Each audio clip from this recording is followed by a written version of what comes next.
The Knicks are undefeated at home, and they just blew out the Minnesota Timberwolves last night. We got a lot to break down in this video because these New York Knicks defend Madison Square Garden as best as you possibly can to start off the season. The Knicks are undefeated at home, and they have not had a win on the road. They're 0-3 away from MSG, but when they're defending home court, they are dominating. I'm excited to get into this video because what we're seeing from this New York Knicks basketball team should absolutely fire you up. And another reason why, when the Knicks were feeling a little adversity, when they fell to 2-3, I saw people panicking, starting to roast Josh Hart, roast some of these players, question Mike Brown. It's way too early in the season to get too concerned with this Knicks basketball team, and that is exactly why. You saw what the Knicks did against a very good Western Conference opponent in the Minnesota Timberwolves last night, and you saw them, of course, in the previous matchups. I'm excited to break it all down. Everything you need to know regarding these New York Knicks. They got 3 days off before their next game on Sunday, so let's get into it right here in this video. Don't forget to hit the thumbs up button.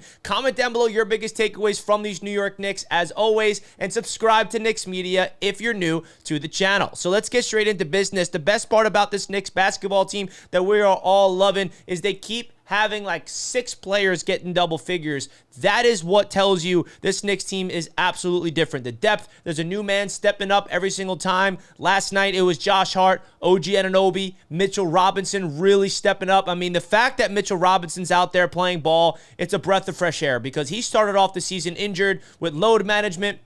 I was very concerned. Every Knicks fan was concerned about what's going on with Mitchell Robinson. Why is he not healthy? What's wrong with him? Is he just going to be shut down until the playoffs? But no, he came back on Friday's game, and he's been easing his way into this Knicks lineup, and you can see the difference of this basketball team when Mitchell Robinson's on the floor. His impact, I would argue, he is like the biggest X factor of the entire Knicks basketball team, in my opinion. I really do feel like his rebounding, protecting the paint, and of course, the offensive rebounds is just off the charts. I mean, the guy had, what was it? He barely even played last night, and he flooded the stat sheet, Mitchell Robinson. He only had 16 minutes last night and put up 8 points and 10 rebounds and 3 block shots. I mean, that really goes to show you the impact of Mitchell Robinson in a very small sample size. So shout out to Big Mitch. He is an absolute monster. Love watching him play. You saw him have a nice offensive rebound putback, and then on the other end, he gets a block right away. He is absolutely everything you need from that center position. And you saw OG Anunoby having a fantastic game. I mean, the best part about this team, it's like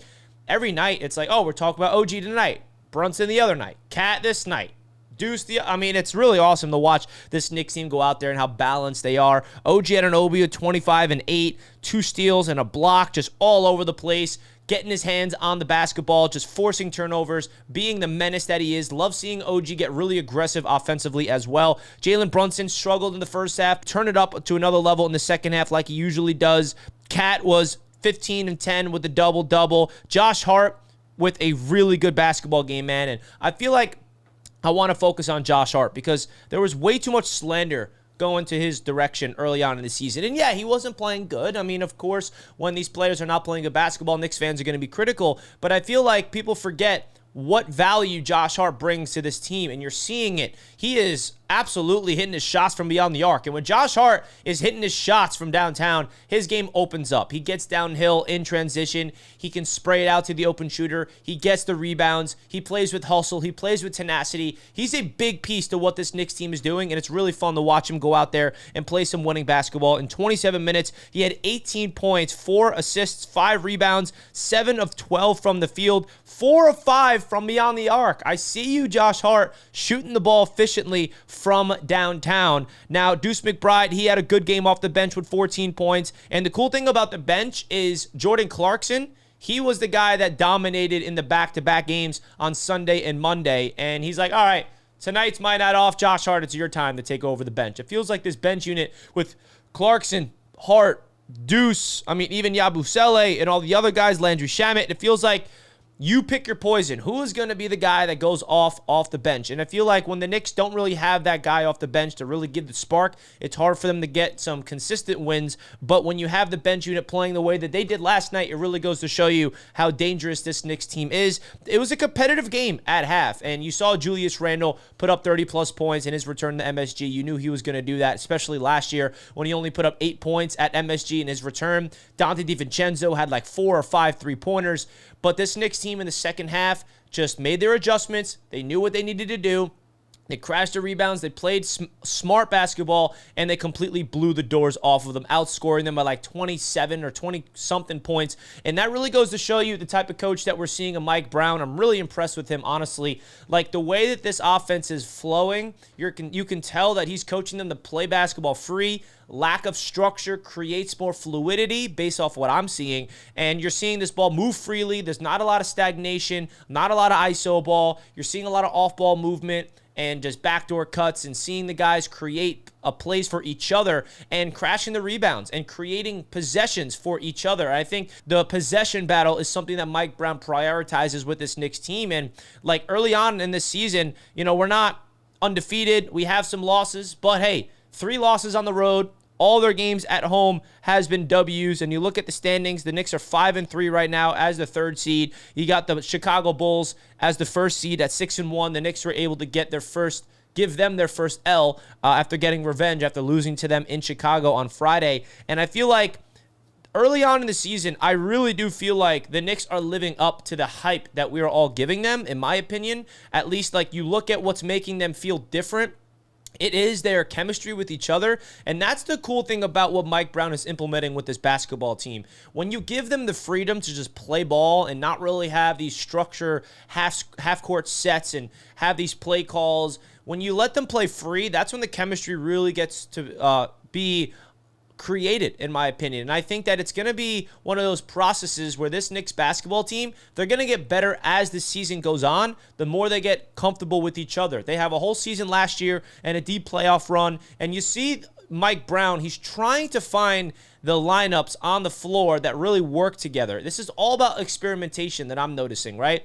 Early on in the season, you're seeing some guys out there on the floor. They're not really working. Mike Brown is having some quick subs. He's trying to figure out which 5 works together. And I feel like he's slowly finding the 5 guys on the court. Outside of the starting 5, of course. But when you get into the 2nd, 3rd, and 4th quarters, that's when you have to find who's in rhythm, who's playing well with each other. And when you have so many guys on this basketball team that are really good players, it's hard to find the right 5 on the court that play together. And I think that he's finding that. I really hope that he leans into the starting 5 last year a little bit more. Not saying that they should start together, but OG Anunoby, Bridges, Josh Hart, Brunson, and Cat, they have chemistry. You saw it last night that Mike Brown leaned on them a little bit. And when you see Josh Hart playing with the starters, he definitely plays a different brand of basketball that I absolutely love. And no, that's not me saying Josh Hart should start the games. I want Mitch to be starting. I love the starting 5 with Mitch at the 5, Cat at the 4. But when it comes to the bench unit and you really rotate these guys in,